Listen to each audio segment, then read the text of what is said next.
Idea video આંગણવાડી અને બાલવાટિકાના બાળકોના માતાઓ માટે।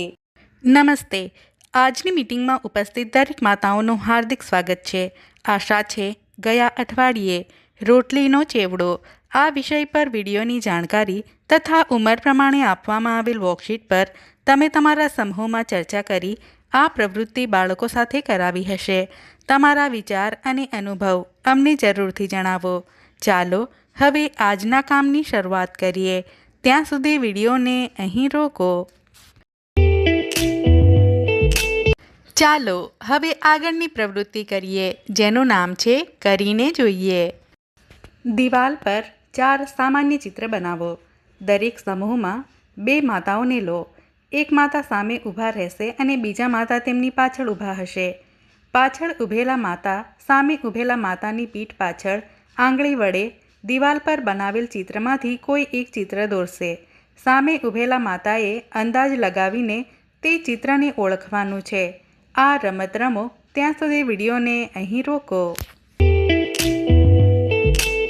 ચાલો હવે આગળની પ્રવૃત્તિ કરીએ જેનું નામ છે કંઈક નવું શીખીએ। પેટર્નને ઓળખવા અને ક્રમને સમજવાથી બાળકોની વિચારવાની ક્ષમતામાં વધારો થાય છે। આ વિડીયો બાળકોને આગળના ચિત્ર અથવા સંખ્યાને મજેદાર રીતે ઓળખવામાં મદદ કરશે। એક સુંદર ચમકતો તારો અને આ એક ત્રિકોણ છે। ત્યારબાદ એક તારો અને ફરી એક ત્રિકોણ પછી એક તારો। તો હવે મને કહો કે આગળ શું આવશે?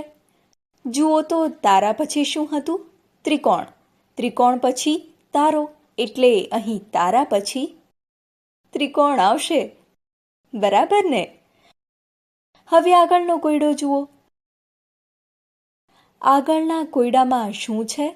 અહીં એક અર્ધચંદ્ર છે એટલે કે અર્ધચંદ્રાકાર છે। ત્યારબાદ એક ચોરસ છે, પછી એક અર્ધચંદ્રાકાર, ફરી એક ચોરસ અને ત્યારબાદ અર્ધચંદ્રાકાર। તો હવે આગળ શું આવશે? વિચારો વિચારો। જુઓ અર્ધચંદ્રાકાર પછી શું છે? ચોરસ।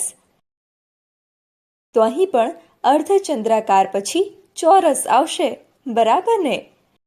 આ વિડીયોનો ફાયદો તમને કેવી રીતે થઈ શકે છે દરેક માતા સમૂહમાં જણાવે। તો ચાલો હવે આગળની પ્રવૃત્તિ કરીએ જેનું નામ છે ઘરે જઈને બાળકોને કરાવો।